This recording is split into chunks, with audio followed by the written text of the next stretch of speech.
अभी हम देखेंगे प्रॉब्लम सेट 4 ये, ठीक है। तो आपके प्रॉब्लम सेट दो पार्ट में डिवाइड है, एक ए और बी, ठीक है। तो जो बी पार्ट है उसमें शेयर मार्केट से रिलेटेड प्रॉब्लम है और जो ए पार्ट है उसमें जीएसटी से रिलेटेड प्रॉब्लम है।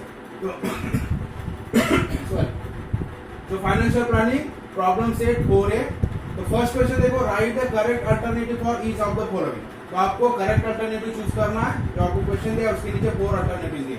तो फर्स्ट है rate of GST on essential commodities is. तो हमने पहले पढ़ा, एक चार्ट दिया हुआ था आपकी बुक में, अलग अलग आइटम के हिसाब से रेट ऑफ जीएसटी उसके ऊपर डिस्कस किया गया, ठीक है। तो जो भी एसेंशियल कमोडिटीज होती है, एसेंशियल कमोडिटी यानी फूड ग्रेन्स हो गया, मिल्क हो गया, वेजिटेबल्स हो गया, तो इसके ऊपर जो एसेंशियल मटेरियल है उसके ऊपर जनरली जीएसटी का रेट क्या होता है, 0 होता है, ठीक है। तो हमारा आंसर क्या हो जाएगा, so rate of GST on essential commodity is 0%। तो कौन सा ऑप्शन, सी। तो सी अल्टरनेटिव हमारा करेक्ट है, 0%, ठीक है। अब देखो second question, the tax levied by the central government for trading with in state is. तो कौन सा, आईजीएसटी, सीजीएसटी, एसजीएसटी और यूटीजीएसटी, आपको 4 ऑप्शन दिए। तो इसमें से कौन सा करेक्ट होगा, the tax levied by central government, जो सेंट्रल गवर्नमेंट को टैक्स जाता है, दिया जाता है, ठीक है, for trading with in a state. तो एक ही स्टेट में ट्रेडिंग हो रही है, मतलब जो माल सप्लाई हो रहा है, जो परचेस हो रहा है, तो स्टेट के अंदर ही हो रहा है, डीलर भी स्टेट के अंदर ही है, होलसेलर भी स्टेट के अंदर, जो भी जो ट्रेडिंग हो रही है विद इन अ स्टेट हो रही है, एक ही स्टेट में। तो सेंट्रल गवर्नमेंट को अगर वो जा रहा है तो उसे हम क्या बोलते हैं, जीएसटी दो पार्ट में डिवाइड होती है, सीजीएसटी और एसजीएसटी। तो जो सेंट्रल गवर्नमेंट को जाता है उसको क्या बोलते हैं, सीजीएसटी। तो वही यहाँ पूछा था, tax levied by the central government with in state, तो क्या होगा, सीजीएसटी। अगर एक स्टेट से दूसरे स्टेट में माल जाता तो सीजीएसटी की जगह उसे क्या बोलेंगे हम, आईजीएसटी, ठीक है। तो अलग कंसेप्ट आ जाता है उसमें। यहाँ लेकिन विद इन अ स्टेट बोला है, तो दैट इज कॉल्ड सीजीएसटी। तो हमारा आंसर क्या होगा, एसजीएसटी यानी सिर्फ स्टेट के लिए होता है, जो स्टेट को लेविड होता है, स्टेट को जाता है टैक्स, उसे बोलेंगे हम सीजीएसटी। यूटीजीएसटी होता है यूनाइटेड यूनियन टेरिटरीज के लिए, आगे ध्यान में। सो यूनियन टेरिटरीज के लिए जो जीएसटी होता है दैट इज यूटी, स्टेट के लिए जो होता है, और जो सेंट्रल गवर्नमेंट के लिए जाता है दैट इज कॉल्ड सीजीएसटी। तो हमारा आंसर क्या आएगा, CGST within a state, so B. उसके बाद में थर्ड क्वेश्चन है, GST system was introduce in our country from. So कब से इंट्रोड्यूस किया गया जीएसटी सिस्टम, कब से किया गया। तो फर्स्ट पेज पे आपकी बुक के दिया हुआ जो इंट्रोडक्शन दिया था उसमें, सो इट इज 1 जुलाई 2017। तो हमारा आंसर क्या होगा, डी, 1 जुलाई 2017 से इंट्रोड्यूस किया, ठीक है। 31 मार्च भी नहीं है, 1 अप्रैल 2017 भी नहीं है, 1 जनवरी भी नहीं है, दैट इज 1 जुलाई 2017 से इंट्रोड्यूस किया गया हमारे कंट्री में जीएसटी सिस्टम। अब फोर्थ क्वेश्चन है, the rate of GST on stainless steel utensil is 18%। तो स्टेनलेस स्टील यूटेंसिल्स के ऊपर जीएसटी का रेट क्या है, 18%। Then the rate of state GST यानी एसजीएसटी हमें फाइंड करना इज। तो हमेशा आप ध्यान में रखना है, the rate of GST on utensil is 18। तो जीएसटी का रेट जितना होता है उसका हाफ रेट होता है स्टेट, ठीक है। जीएसटी दो पार्ट में डिवाइड है, सीजीएसटी और एसजीएसटी। तो एसजीएसटी मतलब स्टेट जीएसटी, तो क्या हो जाता है, जीएसटी का हाफ। तो अगर जीएसटी 18% है तो एसजीएसटी क्या हो जाएगा, उसका हाफ यानी 9%। तो देखिए कौन सा ऑप्शन है 9%, तो ऑप्शन बी हमारा करेक्ट, 9%।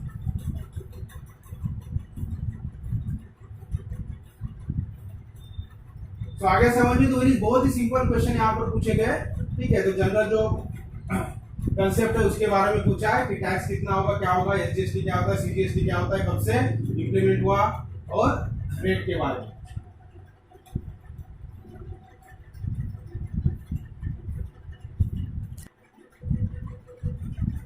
उसी तरह फिफ्थ देखो क्या है, in the format of GST in there are alpha numerals. कितने अल्फा न्यूमरल्स होते हैं जो जीएसटी आइडेंटिफिकेशन नंबर होता है जीएसटी नंबर में, तो कितने अल्फाबेट्स होते हैं, हमने देखा 15 अल्फा न्यूमरल्स होते हैं, ठीक है। तो आंसर क्या होगा, 50,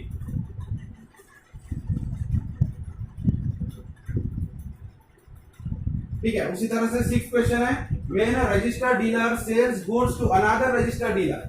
तो एक रजिस्टर्ड डीलर जो जीएसटी में रजिस्टर्ड है, वो अगर दूसरे रजिस्टर्ड डीलर को सेल करता है goods under GST, then his trading is termed as. तो इस ट्रेडिंग को हम क्या बोलेंगे, ठीक है। अब रजिस्टर्ड है जीएसटी मतलब वो भी बिजनेसमैन है, और दूसरा मतलब दोनों भी बिजनेस मैन है तो क्या होगा बिजनेस टू बिजनेस। यहाँ कस्टमर नहीं है क्योंकि कस्टमर को रजिस्ट्रेशन करना जरूरी नहीं होता, ठीक है। तो जब कस्टमर को सेल किया जाता है माल तो वो B2C कहलाता है, लेकिन यहाँ दोनों भी क्या है बिजनेसमैन है, ठीक है। तो इसका ये जो ट्रेडिंग होगा इसको क्या बोलेंगे बिजनेस टू। अब ये दोनों भी टर्म तो गलत है, बी भी नहीं होगा, बिजनेस टू बिजनेस है, लेकिन बीच में टू लगाना। B2B मतलब बिजनेस टू बिजनेस, B2C मतलब बिजनेस टू कस्टमर। ये दो ऑप्शन तो ऐसे चले गए, यहाँ कस्टमर के लिए नहीं है क्योंकि दोनों भी रजिस्टर्ड है GST के अंडर में। इसका मतलब दोनों भी बिजनेसमैन है, दोनों बिजनेस कर रहे हैं, तो बिजनेस टू बिजनेस हो जाएगा। So answer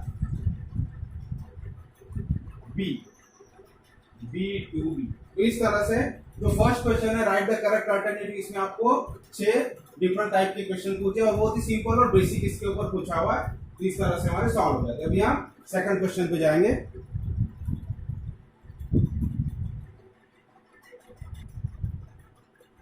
Now question number 2, a dealer has given 10% discount on show piece of ₹25,000, ठीक है। a dealer has given 10% discount, तो 10% डिस्काउंट दिया हुआ है डीलर ने किसके ऊपर, एक शो पीस है जिसका प्राइस है 25,000, तो 25,000 प्राइस के ऊपर 10% को डिस्काउंट देना। देन GST और 28% was charged on the discounted price, तो जो भी डिस्काउंटेड प्राइस होगा उसके ऊपर GST कितना है 28% है, ठीक है। अभी डिस्काउंटेड प्राइस है क्या होगा, जो मेन प्राइस है उसके ऊपर अगर 10% हम डिस्काउंट निकाल लेंगे तो जो प्राइस होगा उसे बोलेंगे हम डिस्काउंटेड प्राइस, और डिस्काउंटेड प्राइस के ऊपर भी GST लगता है, ठीक है। तो 28% रेट ऑफ GST भी दे दिया, 28% डिस्काउंटेड प्राइस के ऊपर, तो हम GST फाइंड करें। Find the total amount shown in the tax invoice, तो टैक्स इनवॉइस में जो टोटल अमाउंट आएगा GST के साथ, ठीक है, तो टैक्सेबल अमाउंट प्लस GST तो हो जाएगा टोटल अमाउंट, ठीक है, टैक्स। उसी के साथ what is the amount of CGST and SGST भी फाइंड करना। तो हम GST फाइंड करेंगे तो GST और टैक्सेबल अमाउंट यानी ये हो जाएगा टोटल अमाउंट, और फिर GST के हाफ करेंगे तो CGST और SGST भी मिलेगा। तो हम फाइंड क्या करना है पहले GST फाइंड करने के लिए हमें क्या चाहिए, टैक्सेबल अमाउंट चाहिए। तो यहाँ टैक्सेबल अमाउंट यानी क्या होगा, जो मेन प्राइस है उसमें से कितना डिस्काउंट मिला 10%, तो 10% कितना होता है वो हम फाइंड करेंगे, और इसमें से वो 10% वैल्यू माइनस करेंगे तो जो वैल्यू आएगी हो जाएगा टैक्सेबल यानी डिस्काउंटेड प्राइस, ठीक है। तो पहले हम डिस्काउंटेड प्राइस यानी टैक्सेबल प्राइस फाइंड करेंगे, उसके ऊपर से GST फाइंड करेंगे और SGST CGST फाइंड करेंगे। तो देखो सॉल्यूशन में तो क्या है हमारे पास, प्राइस ऑफ शो पीस हम लिख लेंगे,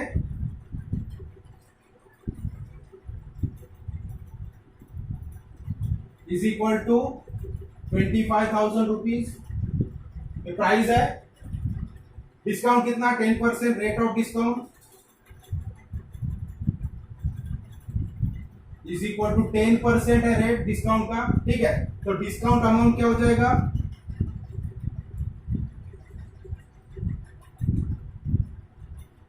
तो डिस्काउंट अमाउंट क्या हो जाएगा 10% of this, so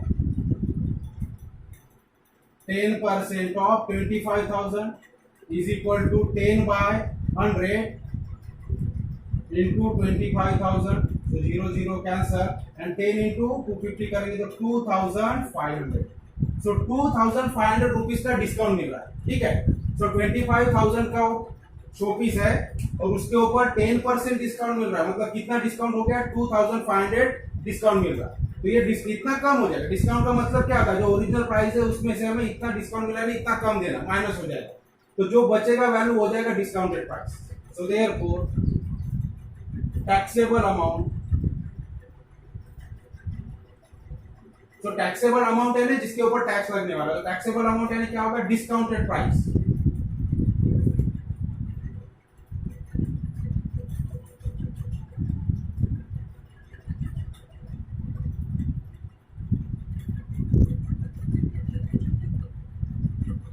is equal क्या हो जाएगा, डिस्काउंटेड प्राइस है ना, जो प्राइस है उसमें से इसको डिस्काउंट को माइनस कर लेंगे, तो 25,000 minus 2,500 is equal, so 25,000 minus 2,500 करेंगे तो क्या हो जाएगा rupees 22,250, sorry 22,500।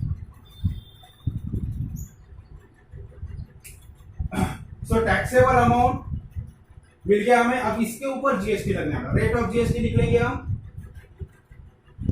Rate of GST is equal to 28% and therefore GST calculate करेंगे तो जीएसटी इज इक्वल टू क्या हो जाएगा, 28% ऑफ टैक्सेबल अमाउंट। तो 22,500 इज इक्वल टू 28/100 इंटू 22,500।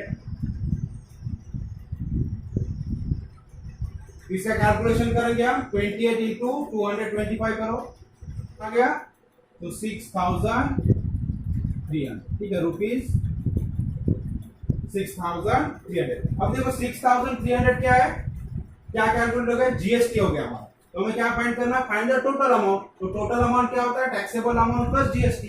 तो लिख लेंगे therefore total amount is equal to taxable amount plus GST is equal to taxable amount कितना हमारा 22,500 प्लस जीएसटी कितना हो रहा है 6,300। तो करो एडिशन, तो 22,500 प्लस 6,300 तो कितना हो जाएगा ये 28,800। तो टोटल जो अमाउंट हो गया 28,800। अब हमें सीजीएसटी और एसजीएसटी फाइंड करना है, तो सीजीएसटी इसका हाफ हो जाएगा, एसजीएसटी भी हाफ हो जाएगा, तो इसे फाइंड कर लेंगे। Therefore now CGST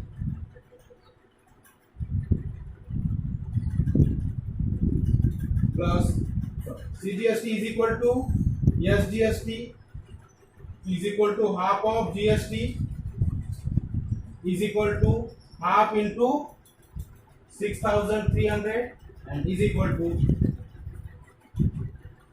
so 3,150 rupees CGST और SGST आएगा। तो फाइनल आंसर लिख लेंगे देयरफॉर so total amount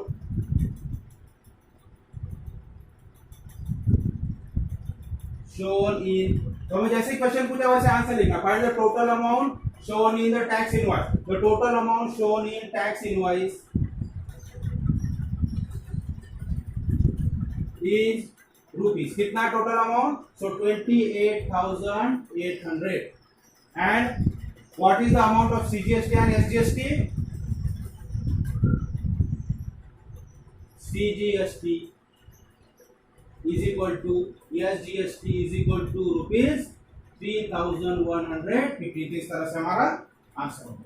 तो क्या किया हमने, समझ में आ गया। तो सबसे पहले हमें क्या करना है, डिस्काउंट वाला है तो जो मेन प्राइस है उसके ऊपर कितना परसेंट डिस्काउंट है, तो 10%। जो 10% कितनी वैल्यू होती है 25,000 का 10% निकालेंगे हम, तो वो वैल्यू हो गई 2,500। इतना माइनस होगा मेन प्राइस में से, तो मेन प्राइस में से माइनस करेंगे तो मेन वो क्या हो जाएगा टैक्सेबल अमाउंट, क्योंकि जो डिडक्ट करके आता है जो डिस्काउंटेड प्राइस होता है उसके ऊपर टैक्स लगता है। तो हमें टैक्सेबल अमाउंट फाइंड करना है, तो टैक्सेबल अमाउंट हो गया 22,500, मतलब इतने वैल्यू में मिलना चाहिए डिस्काउंट छोड़ के।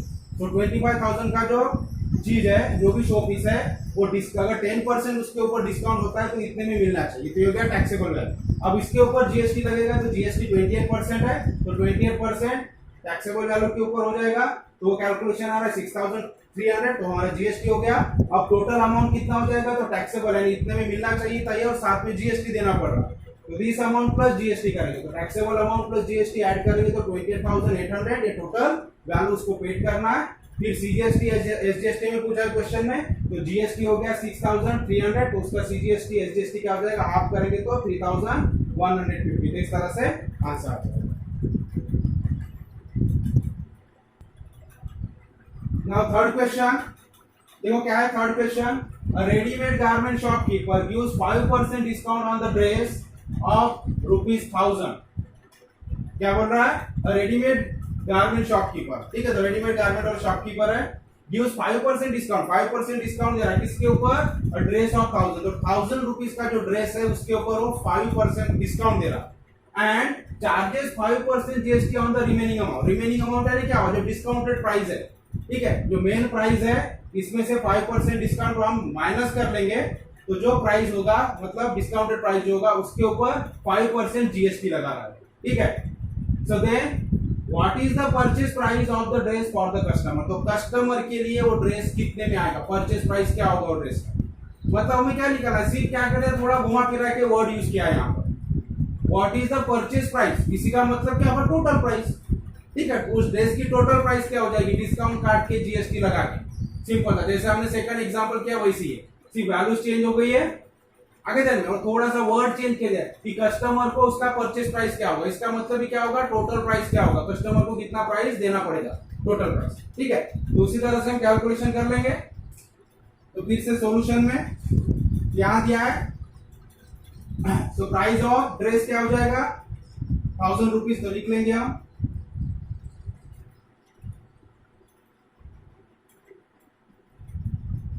1000 रुपीज प्राइस है, ओरिजिनल प्राइस है, उसके ऊपर डिस्काउंट कितना दे रहा है, 5% डिस्काउंट दे रहा है शॉपकीपर। तो rate of discount,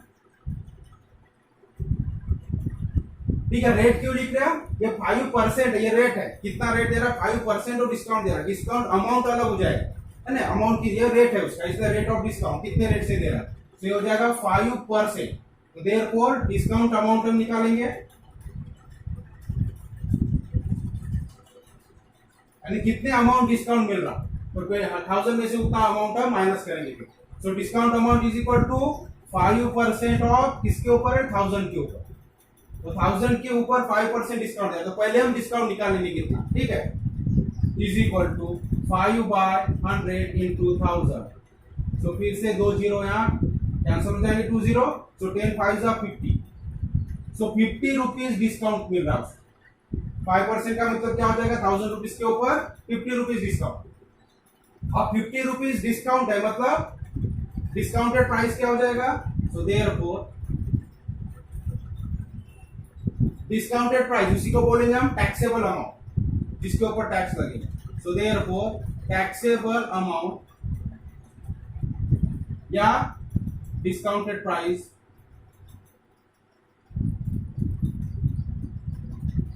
is equal, तो कितना हो जाएगा 1000 माइनस 50 इज इक्वल, तो 1000 माइनस 50 क्या हो जाएगा, ₹950। सो 950 रुपीज में मिलना चाहिए। ठीक है, तो 1000 रुपीज का मेन प्राइस है, उस जो भी गारमेंट है ड्रेस, उसके ऊपर 5% डिस्काउंट है, तो कितने में मिलना चाहिए वो ड्रेस, 950 रुपीज में। लेकिन अब जीएसटी चार्ज हो रहा है, तो ये 950 के साथ क्या ऐड हो जाएगा, जीएसटी। तो हमें जीएसटी कैलकुलेट करना है, तो जीएसटी का रेट क्या दिया है 5%, यहाँ लिख लेंगे rate of GST is equal to 5%। तो जीएसटी का अमाउंट कैलकुलेट करेंगे, therefore GST is equal to, तो टैक्स कितना होगा, सो 5% किसके ऊपर लगेगा, सो 5% ऑफ टैक्सेबल अमाउंट क्या है, इसके ऊपर, सो 950 and is equal to 5/100 into 950। तो ये हो जाएगा,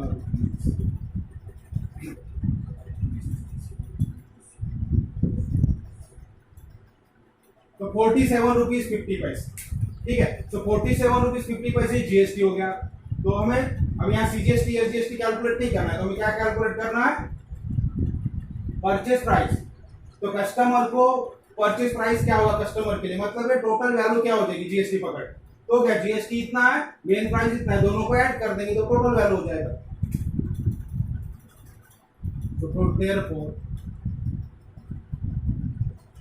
total amount is equal to taxable amount plus GST is equal to, taxable amount कितना था 950 रुपीज प्लस जीएसटी कितना है 47 रुपीज 50 पैसे, इसको हम ऐड कर लेंगे,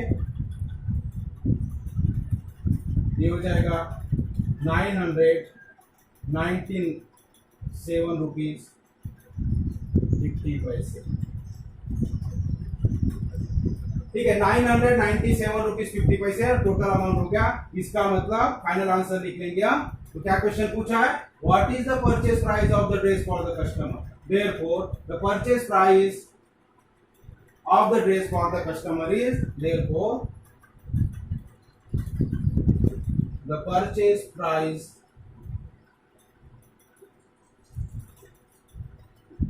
of the dress for the customer is 997 rupees 50 पैसे। ठीक है, तो ये हो गया final answer.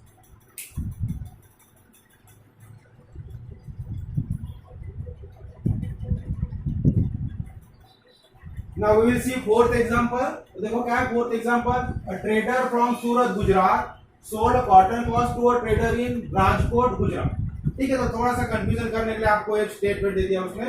So trader from Surat Gujarat, सूरत कहाँ है, गुजरात में ही है, मतलब विद इन अ स्टेट हो रहा है, जो ट्रेडिंग हो रहा है स्टेट के अंदर ही होता है। थोड़ा ही ध्यान में रखना है, जब एक स्टेट से दूसरे स्टेट में थोड़ा माल जाता है, जब trading state to another state inter state में होता है, तो थोड़ा सा कैलकुलेशन डिफरेंट होता है। इसलिए यहाँ गुजरात गुजरात दोनों दिया, तो एक ही स्टेट के अंदर हो रहा है, तो कैलकुलेशन हमारा इजी होगा। ठीक है, और ट्रेडर फ्रॉम सूरत गुजरात, गुजरात से ही है, sold the cotton cloth to a trader in Rajkot Gujarat, तो गुजरात के एक ट्रेडर ने दूसरे ट्रेडर को क्लॉथ सप्लाई किया। ठीक है, सोल्ड किया।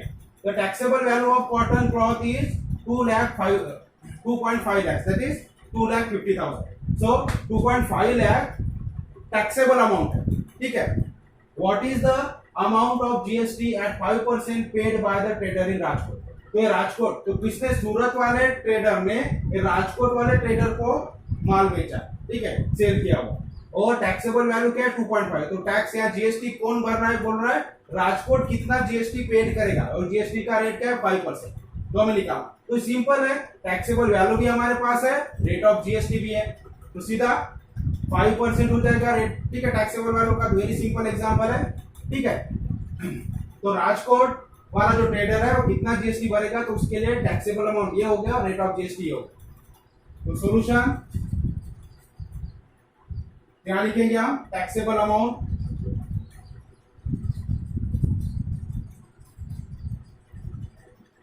For trader in Rajkot.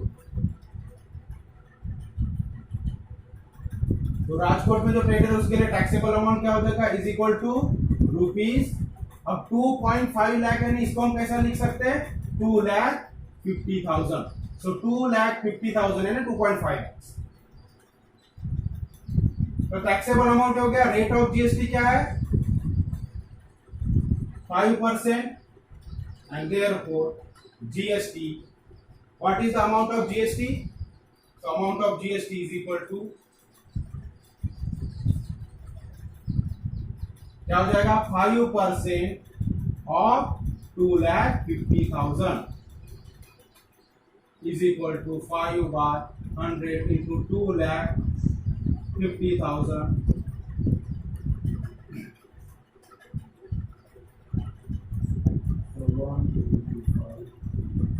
so 12,500। ठीक है, 25 5 125 और 2 जीरो लगा देंगे आप, तो 12,500 रुपीज। तो ये हो गया जीएसटी पेड बाय राजकोट। तो देयरफॉर फाइनल आंसर लिख लेंगे, therefore GST paid by trader in Rajkot is the amount of GST paid by trader in Rajkot is rupees 12,500।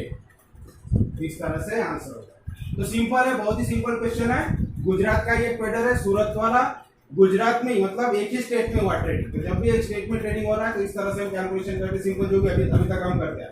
ठीक है, तो जीएसटी जितना भी रेट है, तो जो टैक्सेबल अमाउंट है उसका जीएसटी निकालेंगे। हम इसी जीएसटी वगैरह कुछ नहीं पूछा है, तो सिंपली जीएसटी पूछा है, तो 5% निकालेंगे। टैक्सेबल अमाउंट डायरेक्ट दिया हुआ है यहाँ पर 2.5 लाख यानी 2,50,000, तो उसका हम कैलकुलेशन कर लेंगे। तो इस तरह से 12,500 आएगा। ठीक है, तो नोट कर लो, बाकी क्वेश्चन हम नेक्स्ट वीडियो में देखेंगे।